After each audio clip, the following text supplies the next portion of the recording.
Oi, gente! Então aqui a gente voltou à nossa aulinha e a gente vai continuar na onde a gente parou, que era dos dentes anquilosados, trabalhando também com indicações técnicas e alguns casos clínicos.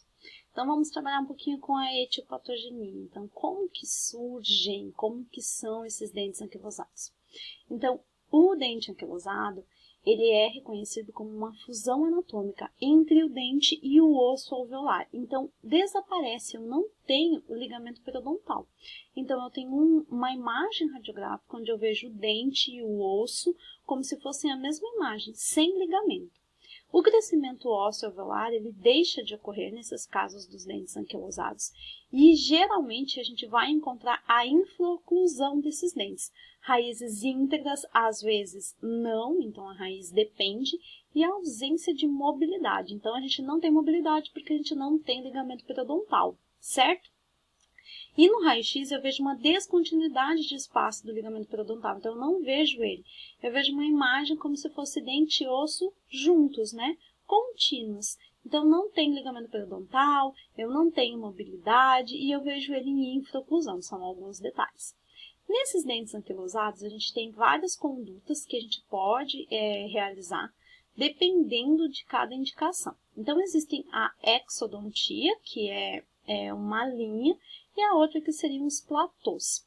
Aqui é um caso lá da universidade que a gente fez o quê? Então, a gente percebe que essa criança tem os dentes anquilosados, nós moldamos ela e na moldagem colocamos, então, os platôs. Seriam restaurações só na parte oclusal para aumentar, para deixar, então, ele que estava em infraoclusão, deixar ele em oclusão, para que esse dente em oclusão consiga, por exemplo, a partir até mesmo de um trauma dental em oclusão, ele consiga ter momentos de reabsorção dessas raízes. E aí, então, ele tem um aumento da mobilidade e fique mais fácil realizar as extrações dentais. Então, os platôs, eles são reconhecidos por isso e eles nos auxiliam, né, na extração dentária. Desses dentes anquilosados, a grande maioria, como eu falei para vocês, a gente precisa fazer a odontosecção, tá? Então, a odontosecção, ela deve ser realizada, e eu acho agora que na parte 1 eu falei osteotomia, não, é odontosecção. A gente tem que realizar para poder ficar mais fácil de remover cada uma das raízes, porque a gente tem que lembrar que ali embaixo nós temos o germe do nosso dente permanente. Então, a gente faz a odontosecção, consegue remover metade e metade da raiz, porque como ele não tem mobilidade, eu não consigo fazer nenhum movimento de alavanca nem de fórceps, eu não consigo fazer, então, a luxação desse dente, e eu só consigo realizar isso com a odontosecção, que ficaria mais fácil para eu não lesionar meu dente permanente. Então, quando a gente trabalha com dentes anquilosados, partam direto para isso, não fiquem tentando fazer outras formas de cirurgia, tentando luxar esse dente, porque muitas vezes a gente não tem esse sucesso clínico, tá? Então, aqui a gente vê dois casos, então aqui, ó, e aqui, ó. Então, ele tá tão em infra, né, que a gente nem observa eles. Então, ó, só na radiografia, tá vendo? Como ele tá aqui, nossa, olha lá embaixo. Como que eu tiro esse dente? Anestesio, faço uma secção aqui em cima, né, porque eu preciso divulsionar meus tecidos para eu poder observar onde esse dente tá. E, claro, eu vou tirar ele em 1000 pedacinhos. Por quê? Porque é o jeito que a gente tem para fazer. Então, muita odontosecção nesses casos de dentes anquilosados mesmo, tá? Dentes retidos. Então, os dentes retidos, muitas vezes, eles são aqueles que não irrompem na época normal. Geralmente, eles acometem com maior frequência os caninos e os terceiros molares, tá? E geralmente canino superior. São dentes inclusos ou dentes impactados. Então, por algum motivo, esses dentes ficaram retidos e não conseguiram ter a sua erupção correta no momento que eles deveriam acontecer. Nesses dentes retidos, então a gente traz aqui alguns casos, são casos um pouquinho mais difíceis de a gente ter, mas esses casos do grupo de Canoas, então eu peguei com eles esses casos, que eles têm, então, ó, os pacientes. Então, esse paciente aqui não tinha o 11, né? Aí, quando a gente observa na radiografia, olha aonde está essa coroa. Então, às vezes, por um trauma, muda o eixo de erupção do dente, né? Ou por algum outro comprometimento, esse dente ele não conseguiu erupcionar, então a gente precisa fazer anestesia, precisa fazer todo um preparo e um cuidado para a gente poder levantar esse tecido aqui sem lesionar, né, nas ameias. Levanta esse tecido, observa onde está esse dente, né, consegue visualizar ele, né, deixa ele bem visualizado. Nesse caso aqui, porque ele estava com aquele aspecto, né, da raiz para vestibular, com um aspecto diferente, que nesse caso foi relacionado a trauma, vocês conseguem ver uma dilaceração, né, da coroa e da raiz desse dente, então ele teve que ser extraído, porque ele não tinha como erupcionar se eu fosse fazer um tracionamento, né, então tem casos que a gente não consegue, e os dentes retidos, eles acabam sendo extraídos, mesmo que eles sejam um dente da dentição normal, então como esse aqui, mesmo que ele fosse o 11, né, às vezes a gente necessita fazer a extração dentária. Outro caso de dente retido que mostra aqui, então o paciente não tinha, né, o 21, o dente não estava erupcionando. Quando vai fazer uma radiografia, o que observa? Cadê o 21? O 21 está aqui, estão vendo? Ó, aqui está o 21. O que tem atrás? Uma imagem diferente, né? Essa imagem diferente que tem atrás aqui do 21 é um supra, né? Então, tem um supranumerário que está impedindo que o dente 21 erupcione. O que a gente pode fazer? Nós podemos colocar aparelhos, né, fixos, de preferência, que possam nos auxiliar no tracionamento desse dente. Então, primeiro, faz a anestesia, né? Faz de novo a secção aqui, observa o dente lá, faz a remoção do supra, porque aqui tinha um supranumerário, lembra? Tinha um supranumerário. Ao mesmo tempo, eu vou ter que achar o 21 aqui, então eu achei o 21 aqui por vestibular. Quando eu acho esse 21, eu tenho que limpar bem ele, fazer condicionamento ácido, sistema adesivo, resina, colo um botão com um fio ortodôntico para eu conseguir tracionar ele o mais rápido possível, né? Ou da melhor forma possível. Esse caso aqui, por exemplo, a gente precisa ter um campo bem limpo para a gente poder colar, né? Fazer o processo da adesão da resina. Depois de realizado isso, a gente volta com o tecido, né? Faz então as suturas nas áreas interpapilares e deixa aquele botãozinho, ó, que a gente tem do arco para fora, tá? Deixei ele botãozinho ali, por quê? Porque aquele aparelhinho que ele estava usando lá no início, vai ter uma liga e vai começar a tracionar, vai começar a puxar esse dentinho. Então, em pouco tempo, a gente já consegue observar ele totalmente já, né, no eixo, no guia certo de erupção. Aí a gente pode tirar o botão e aí, se precisar, colocamos já um aparelho fixo, né, para corrigir alguma outra intercorrência dental. Mas, para vocês observarem, então, tem casos que a gente não consegue, que os dentes retidos, eles estão retidos por alguma intercorrência, por exemplo, no caso 1, trauma, e aí teve que ser extraído. Tem casos de dente retido, que estão retidos, né, por outros problemas, como esse exemplo aqui, um supra, então faz a extração do supra, cola um botão e faz tracionamento. Esses casos não são fáceis de serem realizados, eles não são baratos, eles demandam um tempo de acompanhamento. Então, o pai e a mãe têm que ficar cientes que isso aqui não é rápido. É lindo, dá super certo, a gente tenta da melhor forma, mas às vezes a gente demora um tempo. E às vezes ele nem vai ter um sucesso clínico tão satisfatório assim. Então, a gente precisa observar muito bem. Dentes supranumerários. Então, dentes supranumerários. O que são esses dentes? Eles são distúrbios de desenvolvimento relacionado com o número de dentes. Então, geralmente, os supra são dentes a mais, né? Além. Então, a gente chama muitas vezes de mesiodentes, porque eles estão mais na parte mediana, né, do palato. 90% deles estão na maxila, mas também tem uma probabilidade de terem dente supra na mandíbula.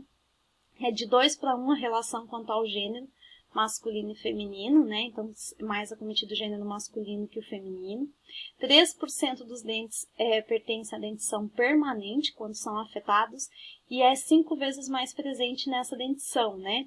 E de 30% a 50% ocorre em ambas as dentições. Então, quando tem na dentição decídua, pode ocorrer na dentição permanente. É muito mais fácil que seja assim. Essa imagem, ela ilustra os dentes que mais acontecem nesse formato de supra, né? Então, a gente pode ver mais na região da maxila mesmo e mais na região dos incisivos centrais superiores, por isso que muitas vezes chamam de mesiodentes, né? Mas a gente também pode ver que outras áreas também podem ter alguns dentes supranumerários, mas principalmente a gente encontra na maxila, né? Quando que a gente remove um dente supranumerário? Então, quando ele está impedindo o irrompimento de algum dente permanente ou trazendo um desposicionamento, então ele está colocando esse dente permanente em um posicionamento incorreto. Quando eu vejo que esse dente supra pode estar envolvido ou causando um cisto, né, dentígeno, quando ele está gerando um diastema, então, por exemplo, nesse caso aqui, olha só, 11, 21 e 1 a mais, olha o tamanho desse diastema, olha aqui ele no meio, né? Quando ele interfere na estética, e a gente sempre precisa observar onde ele está localizado para conseguir planejar nossa extração. Então, sempre a gente vai pedir a radiografia, né? Para a gente poder identificar e depois faz técnica de Clark, que é um dos exemplos. Alguns casos a gente precisa solicitar tomografia pela relação muito próxima que esses dentes supra têm com as raízes dos dentes permanentes. Muitas vezes a gente não consegue localizar muito bem com a radiografia e a tomografia nos dá uma imagem melhor para que a gente possa fazer a exodontia de uma forma mais segura, tá? Então, alguns casos clínicos. Então, olhem aqui essa radiografia. O que vocês observam? Observam aqui, estão vendo? Nessa radiografia ele está invertido, né? Como se ele tivesse a coroa dele está subindo e a raiz como se tivesse vindo para a linha de oclusão, né? Aqui também, ó, um supra. E aqui a gente observa o quê? Uma diferença. Aqui eu tenho um dente permanente, aqui eu tenho um dente decíduo. Opa, por que esse aqui ainda não trocou? Será que tem alguma coisa aqui que está acontecendo? Então, muitas vezes a gente consegue observar, né, nas radiografias, por isso são os mesiodentes. Então, aqui eu trouxe várias radiografias para mostrar como eles aparecem. Então, a importância de a gente realizar boas radiografias para acompanhar. Esse caso, aquele que a gente mostrou, desculpa esse aqui, né, que a gente teve que fazer a exodontia desse decíduo, a exodontia do supranumerário e fazer do mesmo jeito do outro caso, o tracionamento, tá?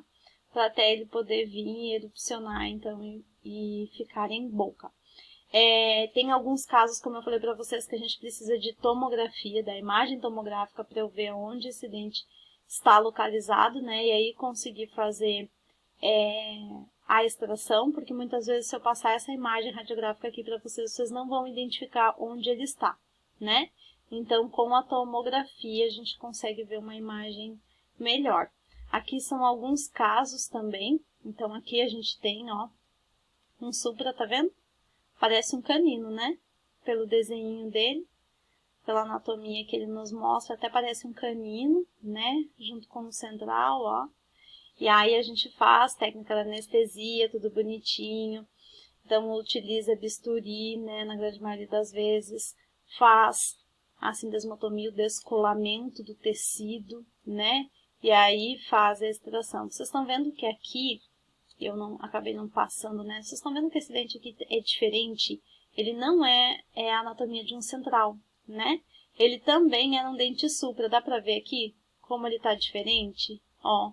E aqui está o central da criança mesmo, aqui está o central, mas aqui tem um supra e aqui tem outro supra, então são dois supras.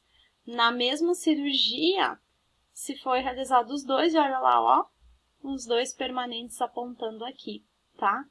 Então, são cirurgias grandes, são cirurgias delicadas. Muitas vezes, o odontopediatra, dependendo da localização, ele acaba encaminhando para o buco, que realiza essas cirurgias, né? Porque algumas são bem delicadas mesmo e necessitam até mesmo de parte hospitalar.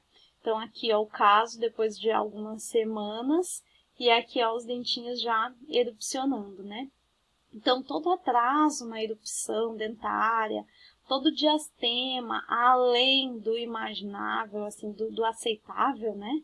A gente precisa observar e pedir uma radiografia, porque muitas vezes um dente supranumerário pode estar envolvido, né? E aí a gente pode fazer essa recomendação aos pais. Relacionado às cirurgias de tecidos moles, eu vou trabalhar primeiro com vocês com a ulectomia, tá?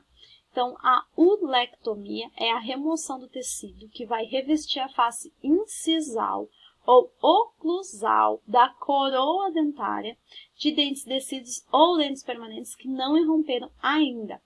Geralmente é também trabalhado com o nome de cistos ou hematomas de erupção. E existe também a ulotomia. Então, assim, ulectomia é a remoção do tecido que reveste a face. Ulotomia seria só a incisão, tá? Muitas vezes o que a gente faz é a ulectomia, então é nesse caso aqui. A gente observa que o dente permanente já erupcionou, 21, o 11 ainda não, ele tem um abaulamento da região vestibular, com a radiografia a gente comprova que ele está aqui, que não tem supra, não tem nada, ele só está tentando, mas ainda não conseguiu. Como a gente tem uma disparidade de tamanho muito grande aqui, um quase totalmente rompido e o outro sem aparecer, a gente preconiza que seja realizada uma olectomia para ajudar esse dente na sua erupção. Então, faz anestesia normal. A gente sempre pede para pegar uma sonda milimetrada e com a sonda a gente vai sentindo a incisal desse dente. Então, eu iria ir perfurando, fazendo o caminhozinho da incisal dele. Depois de realizada a marcação, eu venho com um bisturi e removo essa parte que eu marquei, né? Removendo, então, para poder aparecer a incisal do dente, né? Então, marquei, venho com o bisturi e depois, com uma colher ou uma cureta, eu removo essa partezinha aqui de cima. E na hora, eu já vou ver a incisal. Então, isso aqui é na hora da cirurgia. A criança já sai para casa desse jeito, nesse formato. E 2 semanas após, ó, já como ajudou na erupção. Isso aqui não é em todos os casos, são casos bem específicos de ulectomia que a gente realiza, tem que ter uma boa observação e avaliação. Às vezes o dente erupciona sozinho, sem precisar realizar, mas às vezes a gente necessita muito também, dependendo do tecido mais ceratinizado daquela gengiva. E aí a gente precisa ajudar, tá?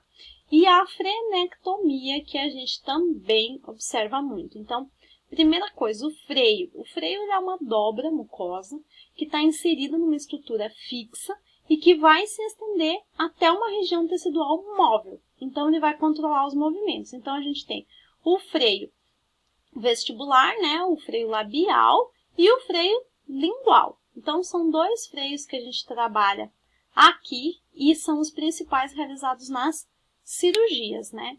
O freio labial, no recém-nascido, ele é superior, então ele estende-se da face interna do lábio e ele vai até a junção da papila incisiva, lá atrás, então ele é muito pequenininho. No bebê é normal ser assim, então o freio é juntinho, então ele vai do lábio até a papila incisiva.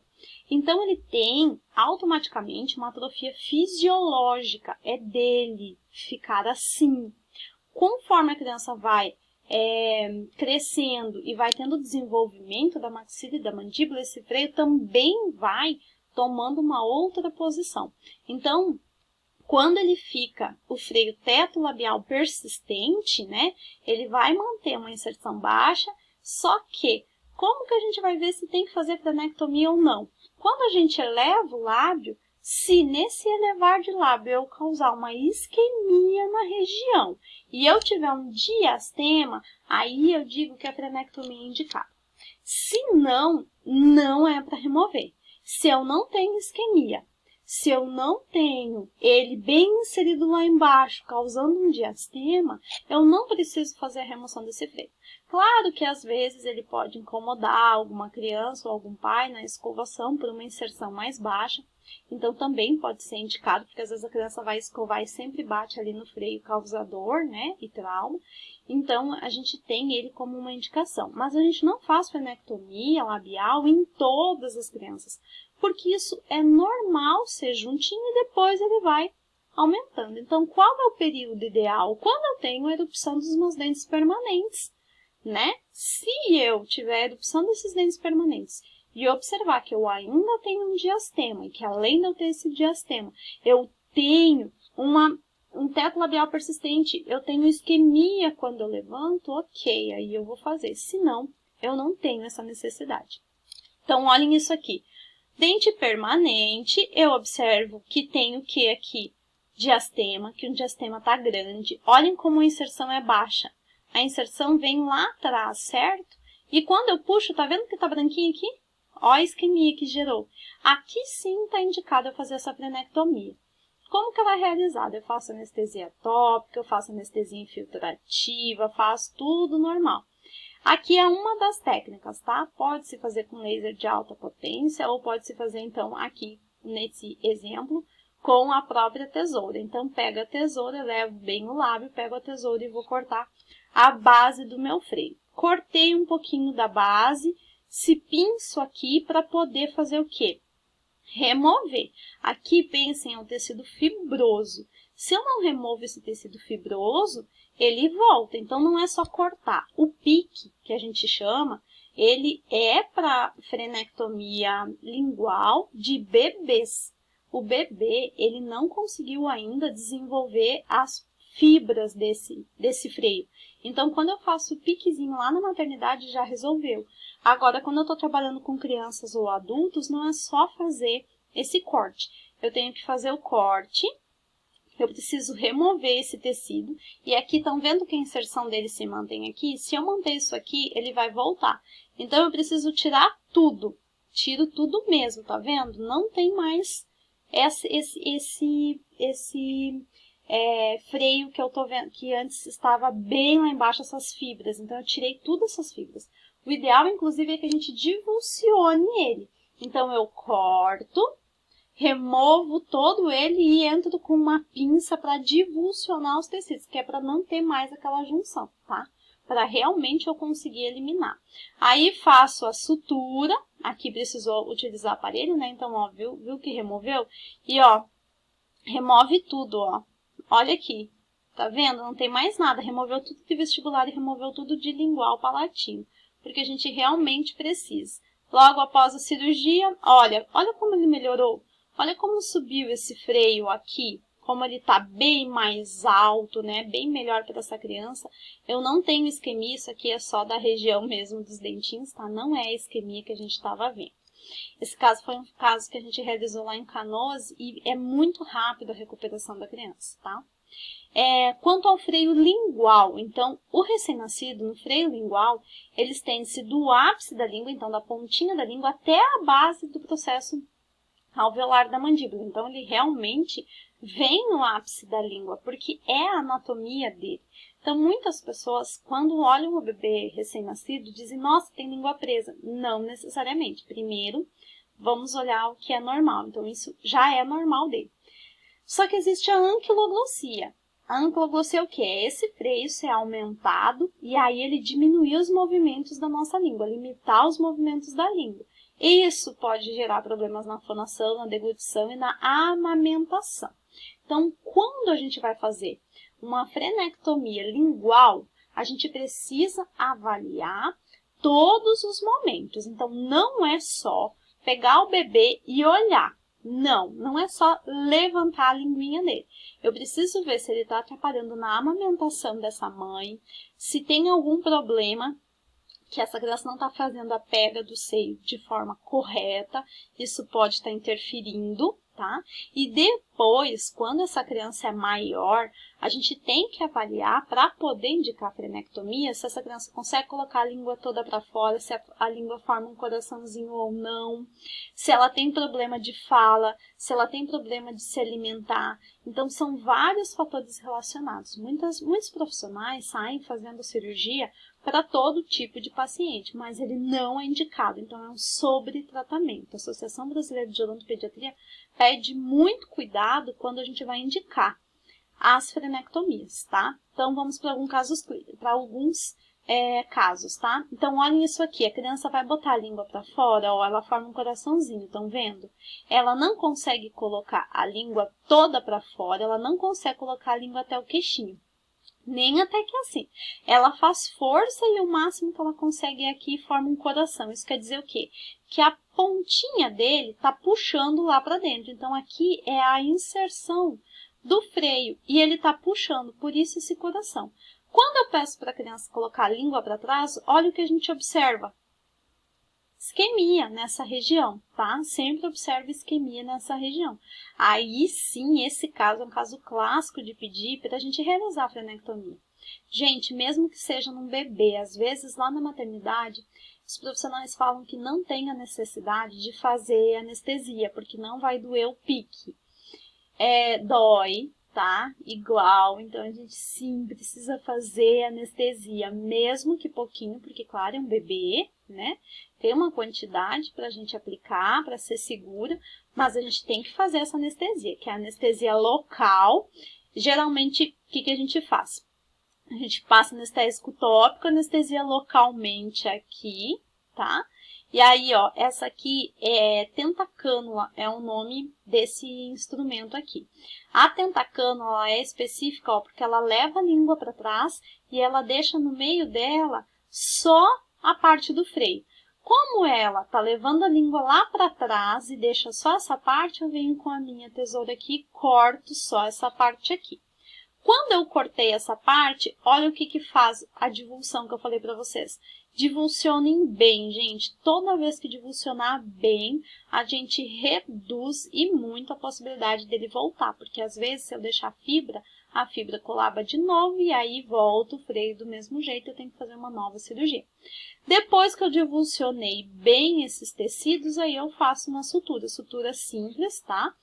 Que essa criança, ela vai ter depois a remoção. Claro que é um pouquinho mais chato, demora um pouquinho mais, né? A língua é um local assim, bem sensível, mas sendo necessário, tem que ser realizado, tem que ser bem indicado. Então, aqui também, estão vendo a isquemia, quando bota a linguinha para trás?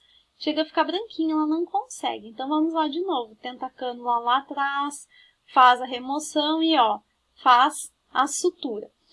Quando pede para a criança botar a linguinha para fora, olha como tá diferente agora. É aquele mesmo menininho, olha como ele coloca toda a linguinha já para fora, sem aquele coraçãozinho. Não formou o coraçãozinho aqui. E olha, 2 meses após, tá vendo como ainda demora para cicatrizar bem? Tá demorando um pouquinho aqui, né? Para cicatrizar bem. Mas essa criança já tem uma mobilidade de língua muito melhor, ela já consegue falar palavras de outra forma, né? Consegue pronunciar melhor. Muitas vezes, nesses casos, a gente tem que entrar com fonoterapia, precisa de uma fono, tá? Para auxiliar, porque se essa criança ficou muito tempo com a língua presa, ela precisa reposicionar agora a língua e colocar ela no lugar correto, tá? Para poder fazer as dicções corretas das palavras também. Então, aqui também tem outro caso, né? Vai mostrando os casos das crianças e dos bebezinhos, então, né? Para fazer as frenectomias, tá? Então, ó, faz o pique, divulsiona e aí, ó, faz a sutura, tá? Quando a gente não tem a tentacânula, que é aquele instrumental que eu mostrei para vocês, tem alguns profissionais que costumam fazer isso aqui, ó. Tá vendo que esse fio tá aqui? É um fio. Ele não é o fio da sutura, tá? Ele é um fio que tá na língua, ultrapassou a língua para poder fazer. Então, assim, o que acontece? A gente precisa levar a língua para poder ver o freio e poder cortar. A tentacânula faz isso, ela eleva a língua e a gente vê o freio e corta. Quando a gente não tem a tentacânula, tem uma outra técnica que a gente anestesia o alveolar inferior, porque deu anestesia metade da língua, né? Aí eu pego um fio de sutura e passo esse fio de sutura na língua. Então eu passo em cima, aí até aqui embaixo, puxo e eu vou puxar a língua com esse fio. E eu vou ficar segurando. Então é isso aqui que tá acontecendo, tá? Aí eu fico segurando porque eu consigo ver bem certinho todo o freio, fazer um bom tracionamento e poder fazer a sutura adequada, tá?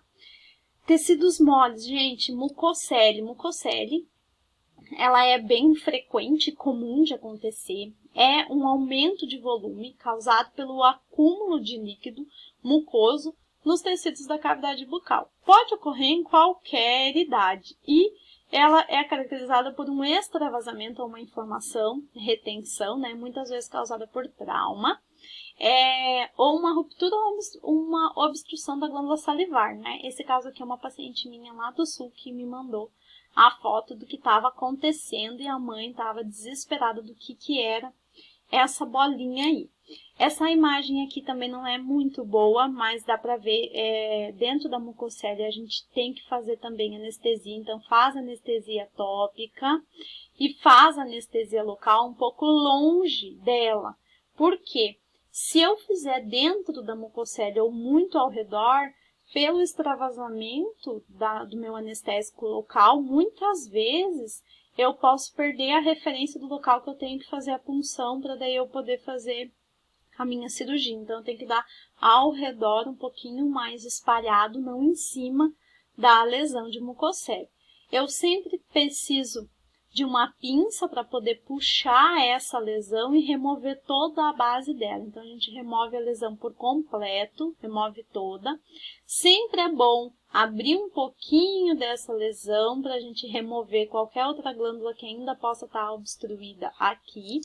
E aí, eu faço a sutura. Claro que isso aqui é um processo também que demora um pouquinho, né? Muitas vezes a gente leva para histopatológico só para confirmar que é realmente uma mucocele, né? O paciente se queixa, essa aqui também. Outra paciente minha, só que a gente não conseguiu fazer a cirurgia, eu não consegui realizar, na verdade, porque eu já estava aqui e ela também me mandou as fotos de lá, né? Então, eu também não consegui fazer, mas ela foi um profissional, realizou a cirurgia e foi diagnosticado como mucocele mesmo após exame histopatológico, tá? A rânula, ela não é tão simples da gente ver, assim, é mais raro, né, do que mucocele, pelo menos na nossa clínica, mas ela é um cisto de retenção que ocorre no assoalho da cavidade bucal, então olha aqui, ó, olha qual o tamanho, né? É um trauma na glândula, muitas vezes tem uma obstrução dos ductos, né? Tem uma aparência mais azulada, ou ela vai ser intraoral, ela pode ser até cervical, e dentro, olha como ela pode ser, né, de outras mais azulada, edemaciada. Também faz a punção ao redor dela, também faz a remoção e sutura. Depois de um tempo ela volta à glândula normal, tudo por obstrução das glândulas, né, salivares. Essa aula, pessoal, ela foi dividida nesses dois momentos, então, trazendo um pouquinho das técnicas, lembrando que qualquer uma das cirurgias, seja para tecido duro ou seja para tecido mole, seja complexa ou simples, a gente precisa de todos os cuidados pré-operatórios, precisa dos cuidados pós-operatórios, vocês precisam cuidar dos pacientes de vocês, passar todas as orientações necessárias, e aí eu termino dando essa mensagem de que uma pessoa inteligente, ela resolve o problema, só que a sábia vai prevenir. Então, quem sabe mesmo previne qualquer tipo de problema, e isso dentro da cirurgia é essencial para todos nós. Então, a gente precisa cuidar dos nossos pacientes. Então, lá no início da primeira aula, uma boa anamnese, um bom exame físico, né? Uma orientação adequada a esses pais, separar tudo na nossa mesa clínica do que a gente vai realmente precisar, ter bons cuidados nas nossas radiografias, bons exames complementares, trabalhar com técnicas adequadas, para essas crianças e sempre não esquecer que a parte lúdica aqui entra e envolve muito, porque é uma cirurgia, essa criança vai ver sangue, a gente tem que envolver ela com outras coisas que ela não pense nisso. É tudo muito novo, ela sente muitas vezes o fórceps no movimento, não dor, mas a percepção, que a gente não tem como não ter a percepção do movimento, né, dos nossos instrumentos, dos nossos materiais. E aí a gente tem que envolver, que é um abraço do urso, vai abraçar o dente está saindo, vai ter a fada, enfim. A gente tem que conquistar essa criança no momento da cirurgia, porque a gente sabe que a parte cirúrgica ela é muito delicada na odontopediatria. Vocês viram que teve cirurgias muito fáceis, que com um algodão e com uma gaze, né? E o nosso anestésico tópico, a criança mesmo vai fazer. E tem cirurgias que são bem complexas, que muitas vezes até no cirurgião buco a gente vai encaminhar, certo? Então, eu trouxe um pouquinho aqui para vocês de cirurgia dentro da odontopediatria. Tem muito mais coisas, mas a gente vai estar trabalhando nas outras clínicas infantis que vocês vão ir passando. Essa é uma base geral para algumas que vocês vão encontrar agora na clínica 1 e depois a gente aprofunda alguns conhecimentos nas demais, certo? Então, deixo essa frase para finalizar. Espero que tenham todos uma boa semana, que a aula tenha sido proveitosa e qualquer coisa estou aqui à disposição de todos vocês.